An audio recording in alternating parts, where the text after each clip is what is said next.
Oh, hello, everyone, and welcome to Friday. And it's a Friday, first Friday in March. Very exciting. I'm Rita McGrath. You probably knew that. My guest this week is Anna Lembke, who is a professor let me just make sure I've got this right. She's an American psychiatrist. She got her degree in the humanities from Yale, went to Stanford Medical School, and is currently the chair of the Addiction Medicine Fellowship. Do I have that right? Yes, the Addiction Medicine Dual Diagnosis Clinic, and then we also have a fellowship. Yes. That's great. That's great. Thank you. And most recently, she is the author of a best-selling book called Dopamine Nation, which really takes you, I just finished it and really takes you under the hood of how we get addicted, what that means, how the brain works, and some ways out, which I think is very, very positive. But before we get to that, I thought it would be fun for people to hear about your first book, because you were one of the very first medical professionals to recognize that we were actually on the brink of a real opioid crisis and how that came to be. And I think maybe just a few minutes on that book and sort of how that led to this book. Sure. Yeah. Well, so that first book was published in 2016. It was called Drug Dealer MD: How Doctors Were Duped, Patients Got Hooked, and Why It's So Hard to Stop. And I really hadn't had any particular aspirations to write a book, but I realized that there were things that I felt people needed to know about that would never get published in a peer review medical journal. So I decided to sort of venture off the beaten path and say, okay, I need to sort of both explain what happened in terms of why opioid prescribing for minor and chronic pain conditions increased starting in the late 1990s, leading to the opioid epidemic that we are still in today. And I felt like it was really important to kind of like, for myself intellectually, but also for, other physicians, patient consumers, for us to take a really hard look at, wow, what happened in medicine that well-intentioned healthcare providers all of a sudden started writing way too many opioid prescriptions. And that's essentially what that book is about. Mm-hmm. It's fascinating. And of course, we've seen the aftermath now. Yes. And it's this sort of unholy alliance of the profit motive, new technological capabilities, and kind of our institutions being behind. I mean, this is something I study a lot. And it takes like 25 years before we wake up to the reality of what's going on. So we're seeing it today with things like social media, right? And third-party use of private content. And we'll get there, but it's a frustratingly long period of time before the regulatory mechanisms catch up with what's actually happening. Yes, agreed. It's a very slow turning ship. I'm glad you're optimistic that we actually will learn from our mistakes. I'm hopeful, but the profit motive is so deeply embedded in modern American healthcare that I'm a little skeptical. Even now, we're starting to see opioid prescribing, inch back up again. And so I'm just, concerned. Yeah, well, I'm concerned as well. And I've recently written about, for example, insulin. I mean, it is crazy to me that a 100-year-old drug that it should have been off patent decades ago is manufactured by only 3 basically manufacturers. They've created this thicket of patents around the delivery mechanisms predominantly, and people are literally dying because they're not able to get what should be by now a commodity medicine, and at least in the United States. Interesting. I did not know that. Yeah. Oh, it's a terrible situation. I mean, it's another one of those, how do we let this happen kind of moments. Yeah, kind of mystifying. So before we get into the book, I thought it would be great if you wouldn't mind educating us a little on what you call the sort of balance between pain and pleasure in our brains and the neurotransmitters that sort of regulate that. I mean, I learned a lot reading about that, and I think it would be very beneficial for people to hear too. Yeah, absolutely. So, our brains have evolved over millions of years of evolution to approach pleasure and avoid pain. And we do that reflexively without having to give it any thought, even outside of conscious awareness. And indeed, that ability has allowed us to survive over millions of years. What's exciting in neuroscience in the past 75 years or so is the kinds of insights that we've gathered in terms of how that process works, how we actually approach pleasure and avoid pain. And one of the most interesting findings in neuroscience in the last 50 to 75 years or so is that pleasure and pain are co-located in the brain. So the same parts of the brain that process pleasure also process pain, and they work like opposite sides of a balance. So imagine like a beam on a central fulcrum, kind of like a teeter-totter in a kid's playground. And when we experience pleasure, the balance tilts one way, and when we experience pain, it tilts another.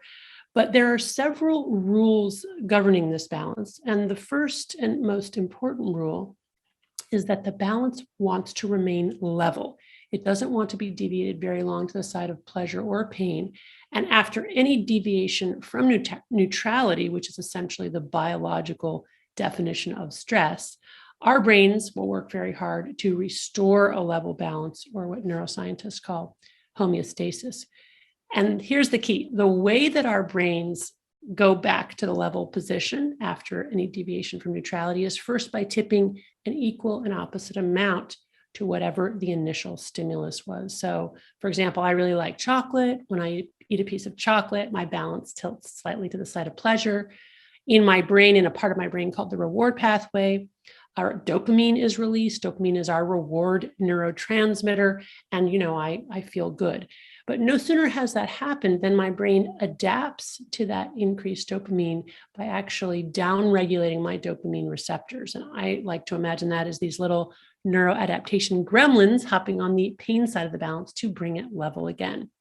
But the thing about the gremlins is they like it on the balance, so they don't hop off as soon as I've restored neutrality. They stay on until my balance is tipped an equal and opposite amount to the side of pain. And that's that moment of craving another piece of chocolate, right? Now, if I wait long enough, the gremlins hop off, homeostasis is restored, and I kind of move along in my day. But what if I don't stop there? What if I continue to ingest chocolate in larger and larger amounts over days to weeks to months to years? What happens is, then this is the second rule of the balance, with repeated exposure to the same or similar stimulus, that initial deviation to pleasure gets weaker and shorter, but that after response gets stronger and longer. In other words, that little gremlin that hopped on the pain side of the balance originally is now like lifting weights, and he's like turning into a little Arnold Schwarzenegger gremlin, and also more gremlins are piling on, right? And that is what happens when we get into this cycle of addiction, that we end up with enough gremlins on the pain side of the balance to fill this whole room, and they're camped out there. They're not going away, anytime soon. So that even now, in between the times when I'm not using my drug, I'm walking around with the balance tilted to the side of pain. Now I need to use more of the drug, more potent forms of the drug, not even to feel good or get high, but just to restore neutrality and feel normal. And when I'm not using, I'm walking around in a state of pain, experiencing the universal symptoms of withdrawal from any addictive substance, which are anxiety, irritability, insomnia, dysphoria, and intrusive thoughts of my drug, sometimes called craving. And this is in essence what happens when people become addicted, or even in the state of sort of minor compulsive overconsumption that we all face now in various forms. The other feature of this phenomenon is that other things lose their salience. So when I've eventually gone into this dopamine deficit state, and it's literally a dopamine deficit state, that we have functional imaging studies showing that, there's a decrease in D2 receptors, a decrease in dopamine transmission in the reward pathway with repeated exposure to highly reinforcing drugs. So when I'm walking around like that, other things, more modest pleasures, are no longer pleasurable. Like eating chocolate, for example, really isn't pleasurable for me anymore. Right now, I need to continually up the ante. So that's essentially what's going on in the brain as we become addicted. That is fascinating. And that, I guess, that motivated the title of the book. For those of you that don't know it yet, it's it's a fascinating read. It kept me going on an airplane back and forth to Arizona just recently. And I love that explanation. Thank you. That's super helpful, because I think a lot of people don't there's a lot of stuff about sort of moral judgment and willpower and, all these things that I think make people who are in the grips of these addictions so unwilling to admit it, unwilling to be honest, and you talk about that in the book, and unwilling to get help because they think they should be able to be strong enough to overcome or something. And if your chemistry is against you, I don't know how you do that. Yeah, I think that's really the key, that this physiology is so ancient and so powerful, and it can really hijack, our reward systems. Once we've gotten into that dopamine deficit state, it's very, very difficult to withstand the pull of that without some kind of, additional support.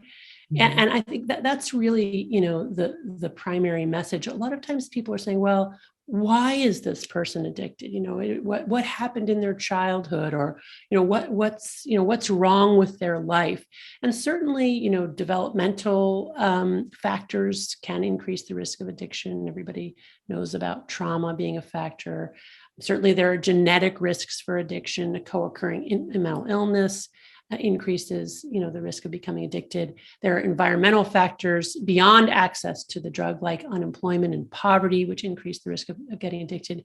But one of the risk factors, which is so important in the world we live in today, which is often forgotten, is just simple access to the drug. If you have access to a drug, you are more likely to use it. You are more likely to get addicted to it. And addiction is a primary progressive disease. We don't need another explanation to understand the disease process. We need the pathophysiology of what's happening in the brain, which is its own disease process. And once people get caught in that vortex, very, very difficult to get out. That is fascinating. So it doesn't really matter how you got there. Let's recognize that you're there. Yes, that's right. And how you go past it. And the first part of the book begins with what I thought was a rather bold title, Our Masturbation Machines. And the gentleman who features in that sort of appears as a character throughout, but, came... Well, I'd love you to describe his case, but I mean, at the end, he was actually considering suicide. I mean, it wasn't this harmless thing. I mean, it brought him to the brink of despair. Yes. So let me start by saying all of the patient stories in my book are real stories. Only the names have been changed. And I've shared those stories with the active participation and consent of my patients, including interviews that were done outside of clinical care. So I just want to, explain that and also express gratitude to my very generous patients who are willing to share their stories in order to help others. So I do open with the story of Jacob, a man in his mid-60s who had struggled through much of his life with compulsive masturbation. But really, it wasn't until the advent of the internet and smartphones and this kind of 24/7 access to pornography that his life spun out of control. He's a scientist. And he builds things. And so he built a masturbation machine. And the reason I call that chapter Our Masturbation Machines is because, I don't think the rest of us are all that different from Jacob, in the sense that we are now plugged in with our own devices, which we use to sort of auto-stimulate ourselves in all kinds of ways, to the exclusion of connection with other human beings, even in the context, and this is, I think, really one of the most important undercurrents of my message, even to the exclusion of having great people in our lives, right? So it's not like, we're engaging in these devices as a last resort. We can have wonderful spouses and wonderful children and wonderful friends, and yet still find ourselves caught up in this kind of internet world with strangers, where we're sort of titillating ourselves in a variety of ways. And so that's why I opened with the book. I wanted to humanize sex and sex addiction. I talk also about my own identification with Jacob, because in my early 40s, I found myself compulsively reading romance novels. I got a Kindle that escalated that. And I eventually progressed to really compulsive overconsumption of erotica. That wasn't really consistent with my values. It was interfering with my ability I would stay up late at night, reading. I was less and less engaged in my work and with my family. And of course, this all happened sort of outside of my conscious awareness. So I wanted to make that identification between myself and Jacob, and also, all of us, if we're willing to kind of look hard at the ways that we engage now with our devices. Yeah, and I think anybody could relate to that. I mean, we've all, anything from Netflix binging, right? Yeah. To watching those like totally hypnotic TikTok clips. Yes. I find myself like I'll run across one by total accident and I'm there for, it's 20 minutes have gone by. I have no idea why I'm still there. But I think it's that same sort of like, oh, I wonder if the next one's going to be as good as the last one. Right, exactly. So that, it really engages our sort of treasure hunting function, and dopamine just sort of gets revved up. And then we get the sort of mini dopamine deficit state where then we're, clicking on next episode, next video, because we cannot separate, because to separate would be to plunge into this dopamine deficit state, which is, quite distressing and painful. You early on though, and let's perhaps talk a little bit about some of the things that have to happen for you to get sort of out of this. And talk about a young a woman who was very addicted, and it was really causing a lot of harm. And her parents ended up getting involved and getting you involved, but she had to actually stop, and she was very reluctant to do so. And what was interesting was how long, like, she would have relapsed out, I suspect, absent your intervention. Are you talking about the patient Delilah, who was addicted to cannabis? Okay, yeah.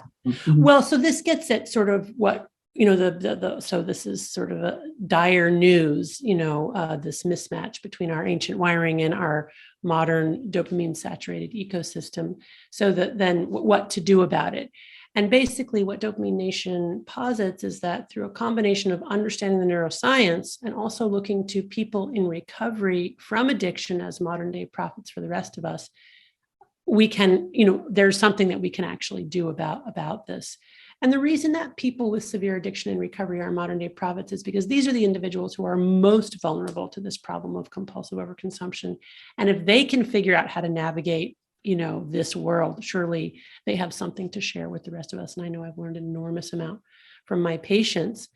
And so the first intervention that the book recommends, which is the first intervention I do with most, but not all patients, is to ask them to fast from their drug of choice, whatever it is: pornography, video games, social media, cannabis, alcohol, shopping, you name it, to fast for that for 30 days. So why 30 days? 30 days is, in my clinical experience, about the average amount of time it takes for those neuroadaptation gremlins who are now camped out on the pain side of the balance to start to dismount and for homeostasis to be restored.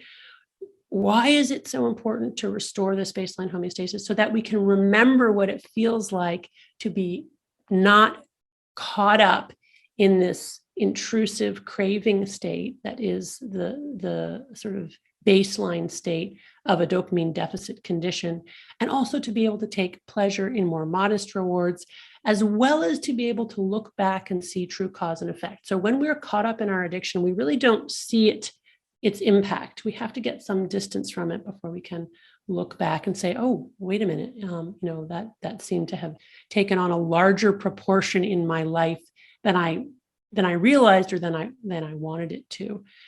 There's also science showing that 2 weeks is probably insufficient to reset dopamine reward pathways, but that 4 weeks is probably enough. There's a very famous imaging study done by Nora Volkoff, who's the head of National Institute of Drug Abuse, where she looks at dopamine transmission levels in the brains of people who had been addicted to very serious drugs like cocaine and heroin. And she images their brains 2 weeks after stopping. And what she shows is that they have decreased dopamine transmission in the reward pathway compared to healthy controls. In other words, their pleasure-pain balance still has gremlins camped out on the pain side. And that's consistent with my clinical experience, and which is why I will always warn patients, you're going to feel worse before you feel better, right? Because once we take away what's sitting on the pleasure side with all those gremlins on the pain side, it's going to be hard. But you need to just endure, wait it out, tincture of time. Those gremlins will eventually hop off and homeostasis will be restored. And of course, by weeks 3 and 4, that is exactly what happens. The vast majority of my patients will come back in feeling much, much better, and also feeling surprised that they feel better. And this is really key. And this speaks to Delilah's situation, because Delilah she came to see me for help with depression and anxiety. And she was absolutely convinced, this young woman, otherwise healthy young woman, that cannabis was the only thing that worked for her depression and anxiety, that it was treating her. Because every time she used cannabis, it temporarily got her out of this dopamine deficit state. What she couldn't see was that it was indeed the cannabis that had created the dopamine deficit state in the first place. But when she abstained for 4 weeks, she came back and said, wow, in those first 2 weeks, I actually was vomiting in the first week, which, number one, made me realize that I had become physically dependent on cannabis, something I hadn't realized, and I felt terrible. And by weeks 3 and 4, my anxiety and depression were so much better than they've been really in a very long time, which was then, of course, her aha moment. My goodness, it was actually the cannabis that was creating, or at least significantly contributing to the depression and anxiety. So that's the key intervention. It's not the only intervention. I wouldn't do that intervention with somebody who had tried repeatedly to stop on their own and wasn't able to. They would need like a rehab or some other higher level of care. I wouldn't do that intervention with somebody who was at risk for life-threatening withdrawal from like alcohol or benzodiazepines, or somebody who needed a slow taper off of opioids. So, there are lots of caveats to this kind of intervention. But I would do this intervention with somebody whose ultimate goal was to moderate consumption. So this is a big discussion in the field of addiction medicine. Can people with addiction, actually learn to moderate their consumption, or do they have to abstain? It becomes especially relevant when we're talking about these devices, right, which we probably can't abstain from in order to participate in modern life. So even if your long-term goal is moderation, you need to start with that month of abstinence.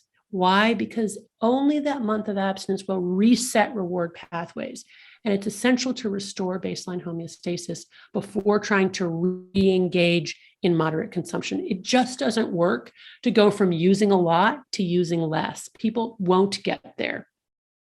But if they go from using yes, exactly. Right. You got it. But if they go from using a lot to using none, and then see how much better they feel, then there's also that internal motivation to be able to engage in what I call self-binding strategies in order to moderate. Mm-hmm. So I guess we can talk about that a little bit, which is the self-binding stuff, which is, and I guess this connects to some of the work that's been done about willpower, showing that it actually is an exhaustible resource. And so the less you force yourself to rely on willpower, just the more of that resource that you have, and the easier things become. And so things like not keeping the addictive substance around, or specifying when and where it can be used, that kind of thing. Yes, right. Yeah. So self-binding is this way of creating both literal and metacognitive barriers between ourselves and our drug of choice, so that we can press the pause button between desire to consume and actually consuming. I'll have parents come in and say to me, my son won't stop playing video games, no matter what we do, no matter what we say. And I have to explain to them, as long as you have easy access to video games in the house, and you have a child who's addicted to video games, it would be a superhuman feat for him to actually not play video games, right? Once we are in that state of craving with those gremlins, happily hopping on the pain side of the balance, we cannot resist the pull. It is overwhelming. We're biologically designed to give into that pull in order to restore homeostasis. So what do we need to do? We need to actually put barriers between ourselves and our drug of choice to allow us to withstand that pull long enough for that acute craving to dissipate, for those gremlins to hop off, and eventually with sustained abstinence to restore homeostasis. And then we can continue to use self-binding strategies in the long term, even when we go back to moderation. And indeed, I had another patient, I don't talk about him in the book, but he's given me permission to share his story. I do share it in a Wall Street Journal op-ed piece that I wrote, where, he dropped out of college, depressed, suicidal, came to see me, had been playing video games all of his waking hours, took that leap of faith that maybe it was the video games causing the problems, stopped video games for a month, felt so much better, decided to continue to abstain for the next 4 months. And actually, he abstained from all screens. He was very insightful. He realized that even if he put away his video game console and laptop and such, as long as he had a smartphone, he would be triggered by, the phone itself, getting messages from his friends, watching YouTube videos of other people playing video games. So how does that work in the brain? Because we have a lot of science on this, which is really, really interesting. If a rat is trained to know that if they press a lever, they will get an infusion of cocaine, of course, the rat will press the lever really until it dies. If the rat is then trained to know that sometimes there's cocaine when they press the lever and sometimes there isn't, and when they see a light or hear a bell, that will tell them that if they go and press the lever, there's cocaine. So it's a cue-induced kind of phenomenon, right? What we call Pavlovian conditioned learning. So the rat is conditioned to have learned to know that when it sees the light or hears the bell, cocaine will be available. So what's happening with dopamine and the gremlins when that's going on? Very, very fascinating. By sticking a probe in the rat's brain and measuring dopamine levels through this process, what researchers have found is that when the rat sees the light, that is the indicator that a reward is coming, there's euphoria, there's an increase in dopamine levels, just anticipating the reward, followed very interestingly by a decrease in dopamine levels, not just to baseline, but below baseline. So that dopamine deficit state. So just being triggered by our drug sends us in this loop where the gremlins hop on the pain side of balance, which then induces the craving. And craving is essentially the physiologic drive to do the work to get the drug. Patients will even tell me that euphoric recall alone, just remembering their drug use, is enough to make them feel a little bit high and then feel craving.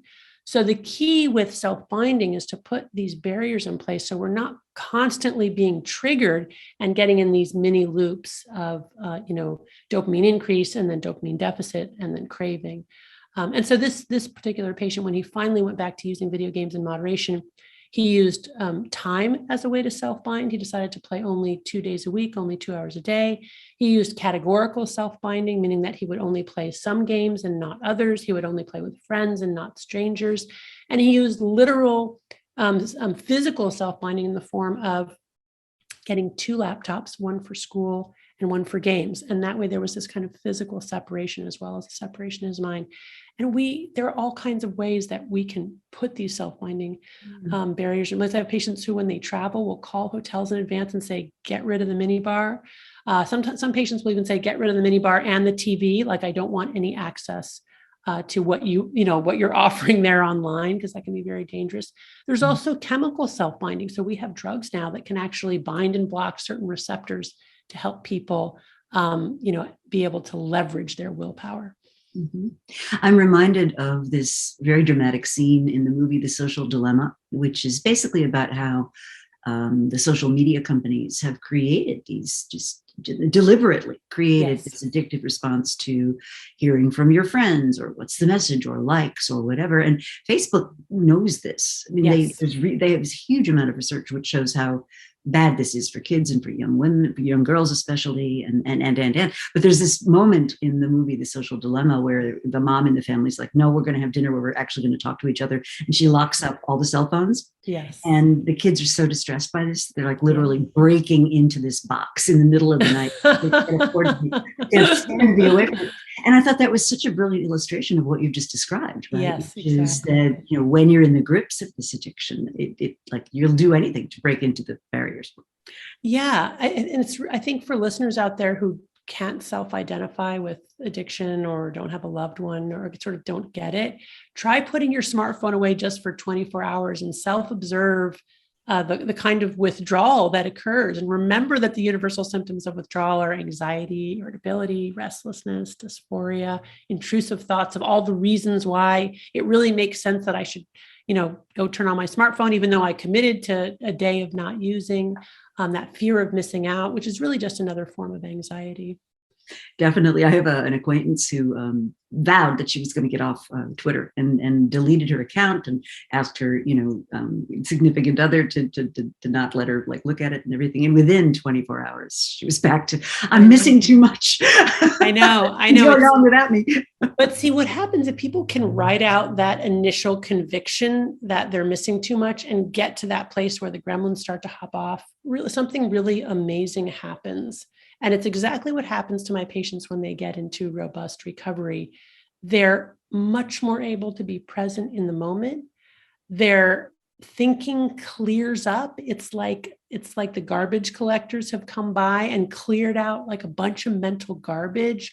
They're not in this reactivity mode, but actually able to have a sustained, creative, original thought. Things kind of quiet down. Their relationship with time changes. All of a sudden, they have so much more time, which in a way can be scary because it's like, oh, what do I do with all of this time?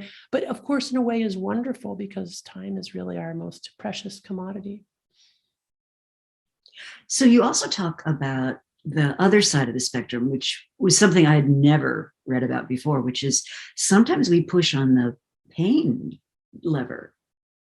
Yeah. So the book is very prescriptive, and the first prescription is this abstinence trial, but the second prescription is essentially hormesis, and hormesis is Greek for to set in motion, and it's a whole science around the ways in which exposing ourselves to mild to moderate doses of noxious or painful stimuli can actually be very good for us and very healthy and cause our bodies to start to upregulate production of our own endogenous dopamine and other feel-good neurotransmitters, serotonin, norepinephrine, our endocannabinoid system, our endo-opioid system. And essentially the way to think about this is that those gremlins are agnostic to whatever the initial stimulus is. If the initial stimulus is an intoxicant, they will hop on the pain side to try to restore homeostasis. But if the initial stimulant is a painful stimulus like exercise, or an ice cold water bath, or intermittent fasting, or a cognitively challenging task, or an emotionally challenging task, then those gremlins will happily hop on the pleasure side in order to restore homeostasis. And so by doing that in regular small doses, that is to say, pressing on the pain side in regular small doses, we can actually reset our reward pathways toward the side of pleasure, or at least keep ourselves from dipping into this kind of chronic dopamine deficit state, which is so prevalent in our world today. Mm-hmm.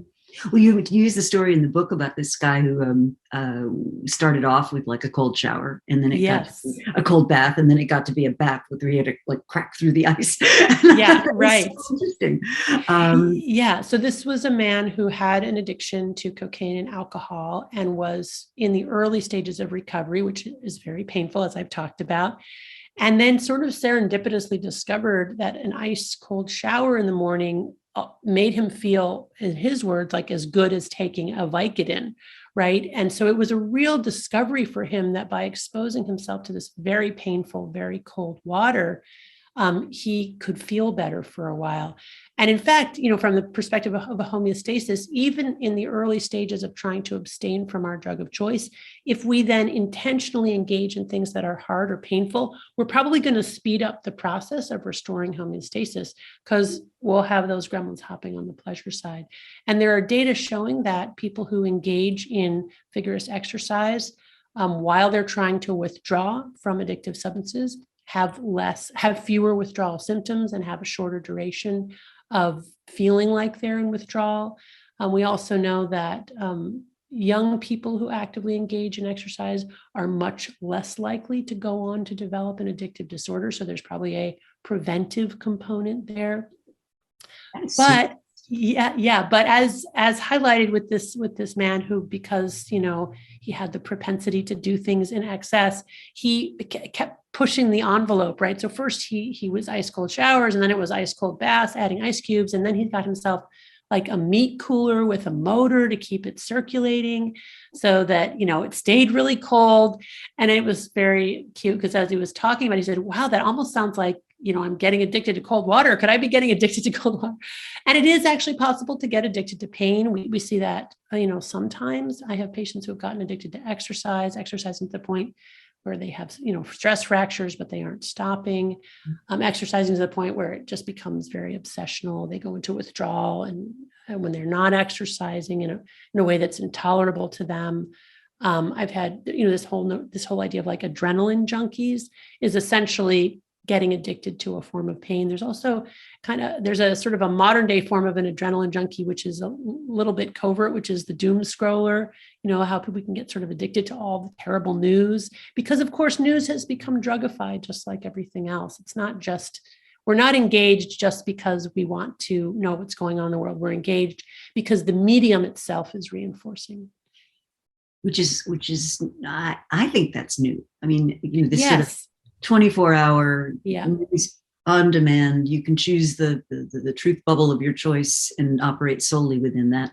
I agree. Yeah. When you think about it physiologically, that's really scary. I mean, I'm old enough to remember like when we had 3 television stations, and yeah, right. And half the day was just those horizontal and vertical colored lines. Yeah. Yeah. You're right. And when a trusted newsman said, and that's the way it was, that everybody that was our common shared reality. And now that's really beginning to splinter. And what you're talking about here seems to me to be exacerbating a lot of that. Yes. It's like the gaping maw of content that we're all getting hooked on in various forms.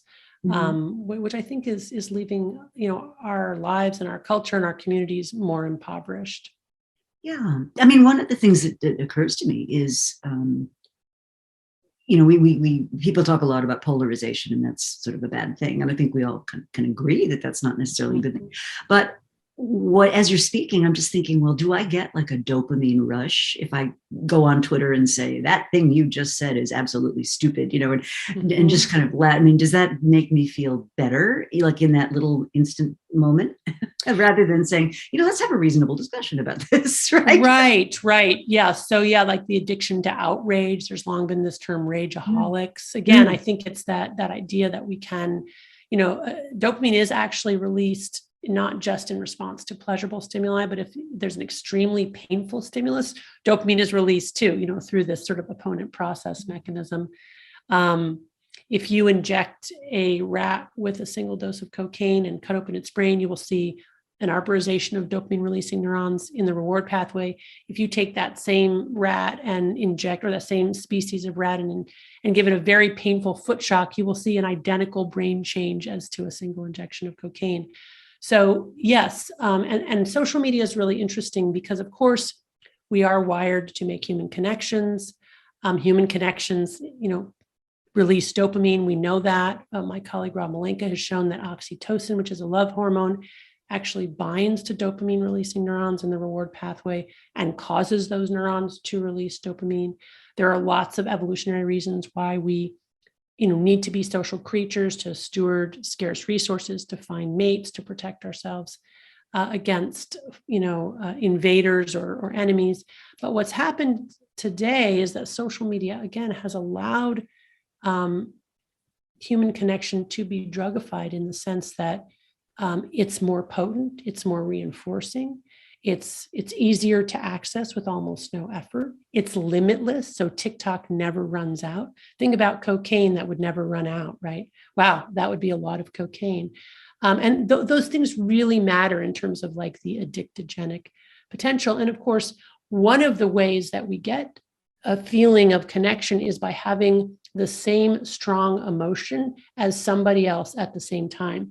And so I think this can really drive this kind of mob mentality where you have millions of users who are now outraged together about the same. That's incredibly validating, huge release of dopamine. And so I think, for good and for evil, right? I mean, that could be good and it could be bad. But certainly what it does mean is that it's an easy way for us to titillate ourselves, is to, be outraged about a lot of stuff without actually necessarily doing anything about it. Mm-hmm.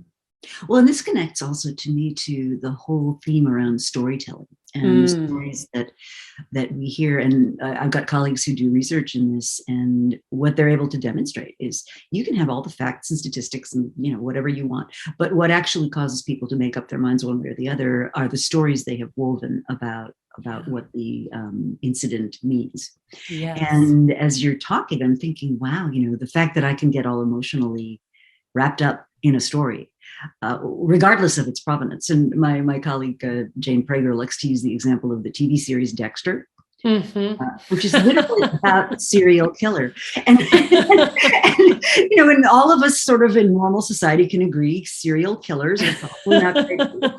And yet we go into this TV and we're like, go for it. Yeah, right. It's an absurd premise, right? And yet there we are. So I think it's really, really fascinating. You also talk about, and we got a couple of comments from people like Frank Kelberg about how do we help. And one of the parts of the book you talk about is the idea of radical honesty and pro-social shame. And I think any of us could use those tools. So maybe elaborate a little on those. Yeah, so I love that you brought up storytelling, because what I've observed in my 2+ decades of treating patients with addiction is that the kinds of stories that patients tell about their lives are very predictive of whether or not they're in recovery. And patients who tell stories in which they openly and clearly acknowledge how they've contributed to the problem have a much better prognosis and do much better and have more robust and more sustained recovery than patients who come in and talk about the ways in which everything bad that's happened to them is everybody else's fault. And it's really a reliable indicator. And as people go from being in their addiction to being in recovery, you can see their narrative change through that process.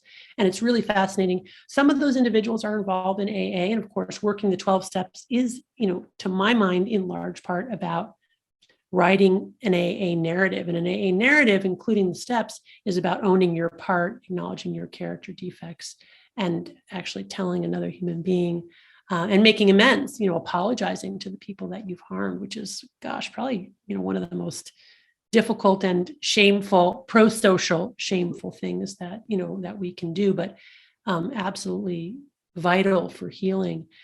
And so, this is a really interesting idea, this idea that the stories that we tell about our lives are not just a way to organize the past, but are actually predictive of our future actions. And that these autobiographical narratives, when they hew closer to the facts, as best we can gather them with multiple perspectives, that is to say, the truer they are, the more likely they are to be helpful to us as guideposts going forward. And my patients will tell me that they can't lie about anything, because if they lie, even about little things, they're likely to relapse. Also really fascinating, like what is it from a neurobiological perspective that would make that an important feature of recovery? And of course, there's the obvious thing that, people in their addiction lie about what they're doing. In fact, some people have defined addiction as that thing that I lie about. So in having to tell the truth and be accountable, that's an important part of not using, but it goes beyond that. My patients, one of them said, yeah, when I was in my addiction, I had the lying habit. And I said, well, what do you mean by that? He said, well, I would lie about stuff that didn't even matter. If I was at a Burger King and my friend called me, he'd say, where are you? I'd say, I'm at McDonald's. If I was at McDonald's and he called, I'd say, I'm at Burger King. It was just like, I had to lie about stuff. It became kind of like part of the weft and weave of sort of how I went through the world. And getting into recovery is about what I call in the book radical honesty, where we don't lie about anything. So how does that work? Well, I think it works on a number of different levels. First of all, it works in the sense of we're telling truer autobiographical narratives and thereby creating reliable maps for the future. But it also works in the sense that it creates true intimacy. We think that when we expose our foibles and our shameful conduct to people who love us, that they'll leave us. But in fact, the opposite happens. It causes a deep intimacy and trust, which is a source of really healthy and adaptive dopamine. What's also probably happening when we tell the truth is that we're stimulating our prefrontal cortex. And the prefrontal cortex is that big gray matter area right behind our foreheads that's essential for delayed gratification, future planning, and also storytelling. So when we look at the brain and see what parts of the brain are lit up when people are telling stories or listening to stories, it's the prefrontal cortex. And the fact of the matter is that telling the truth about everything is not our default mode. The average adult tells 1 to 2 lies per day along the lines of, oh, sorry, I'm late for the meeting. The traffic was terrible. That's not true. I'm late for the meeting because I wanted 5 extra minutes to read the paper and drink my coffee, right? But if I force myself to tell the truth, then what I'm potentially doing is actually stimulating the prefrontal cortex, which is essential for delayed gratification and future planning, connects to the limbic areas, including that pleasure, pain balance and the reward pathway. And the prefrontal cortex and those deep limbic structures need to be communicating for a healthy brain. We need to have those areas in concert for us to be able to make good choices about our consumption going forward. We have this amazing memory for the initial stimulus of the balance, right? Whether it's pleasure or pain, we are almost universally amnestic for the gremlins. That is to say, the opponent process, what comes after that stimulus. And this goes both ways. My patients say, I have this incredible euphoric recall for the early days of my drug use. It's hard for me to remember all the bad stuff that follows. Same with me. When I wake up in the morning, the last thing that I want to do is get out of bed and exercise. I cannot remember that yesterday I felt really good after exercising, right? All I can think of is I don't want to get out of bed and exercise. And so there's this fascinating way in which we don't have access to that cause and effect experience. And so these autobiographical narratives, both individual and shared, create access for us. And this is also how AA works, right? It's like an extended hippocampus. People go there and they're reminded, right? Oh, yeah. Whoops, I was just minimizing in my brain my drug problem, but that person right there telling their story reminded me. So anyway, that's a lot, but it works on many, many levels. I love that. One of the most memorable images from the book was looking at the marshmallow studies. And Yes. for those that aren't familiar with them, these scientists basically were looking at how well children could delay gratification by leaving them with a marshmallow, leaving them alone. And they were promised they could have another marshmallow if they didn't eat the first one. But for many kids, it was too much. That was too much self-control to expect. But one of the images I loved from the book was some of the kids who did manage to hold off. One of the behaviors was actually picking the marshmallow up and sort of stroking it as though it was like a pet or something. Right. Keeping from eating it. And I thought that was absolutely fascinating. What a great image too. Yeah. So, and basically that's self-binding, right? So some of the children would turn their back on the marshmallows, right? Creating that sort of, I'm not going to see it. I think another child pulled her pigtails or kicked the chair. That's a little bit like using hormesis or a painful stimulus to distract from the craving. And then this child actually turned it into a sacred object, which is another way that I've seen patients do it too, like a kind of, this is a sacred substance. I will only use this at certain sacred, important festivals or times or occasions.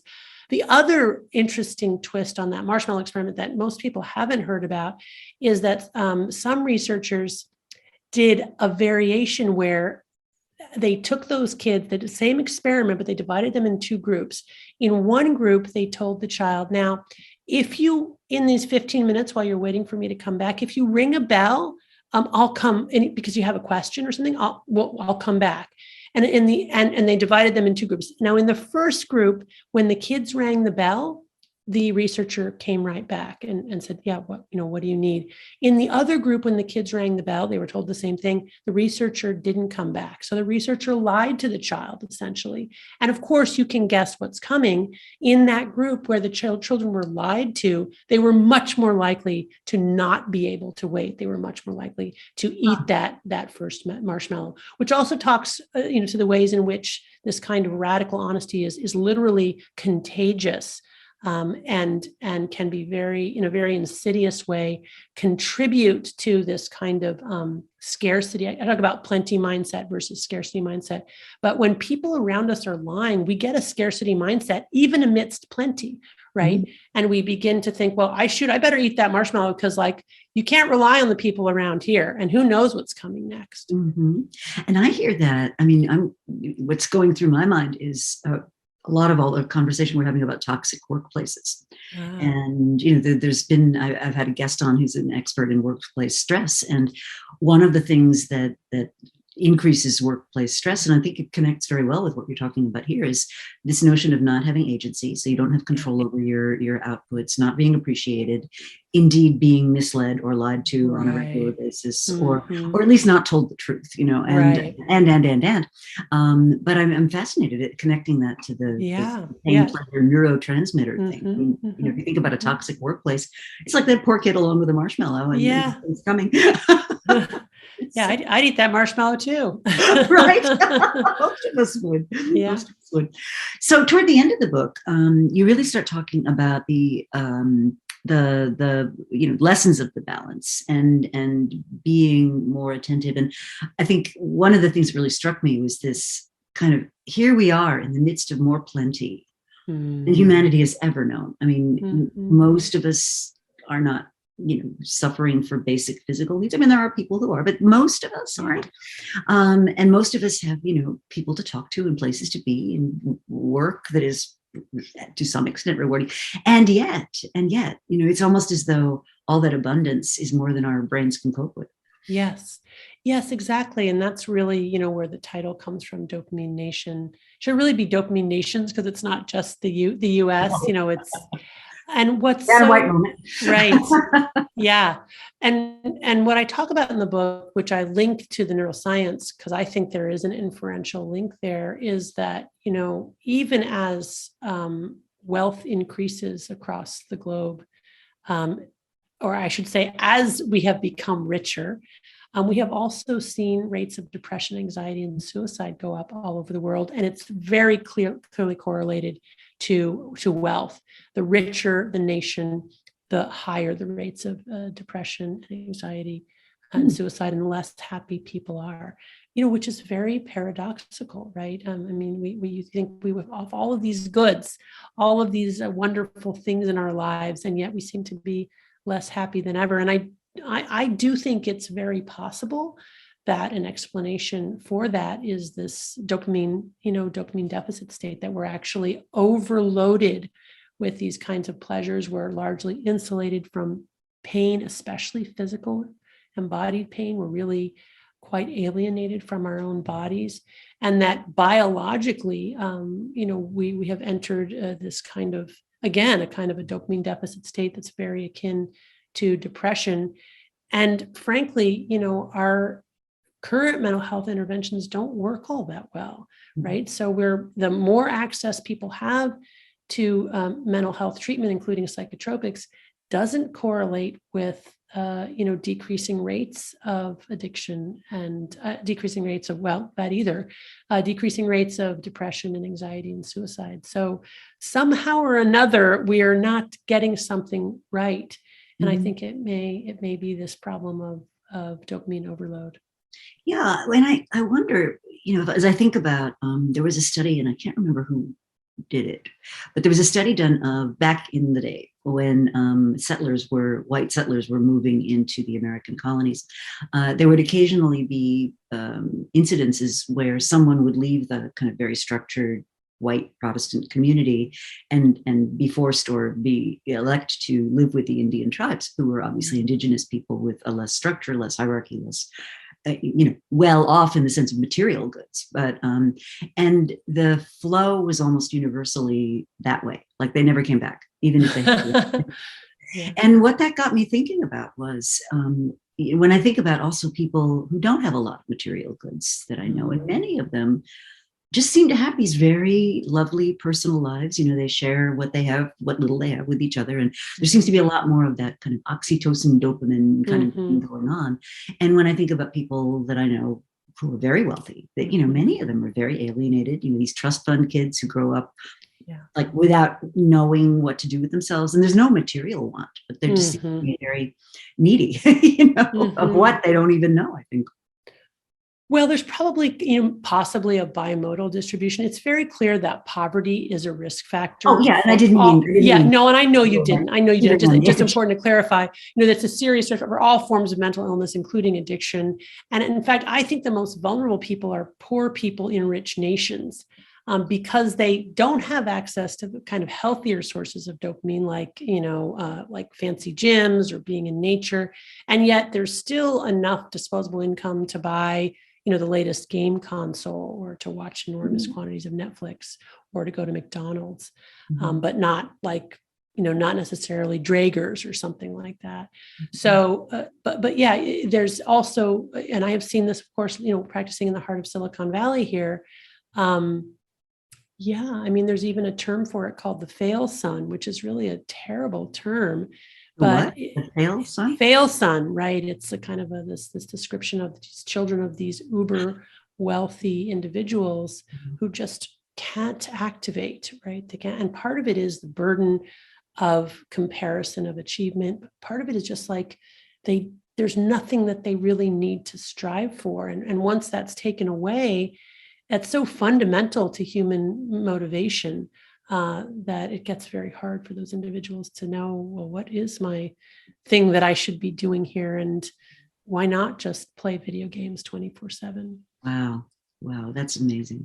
This has been so enlightening, and I want to be respectful of your time. So those who have tuned in and those who will watch the recording, the book is called Dopamine Nation, Finding Balance. And balance actually means something in the context of this book. It means something physiological in the context of this book. And, lots of us in management write about balance and whatnot. We're talking about much, much less specific things.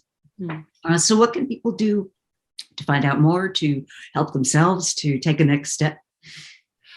Well, I'm not on social media because I wouldn't be able to handle it. But there is a website for the book, dopaminenation.com, which has also some other resources and related publications if people are interested in it.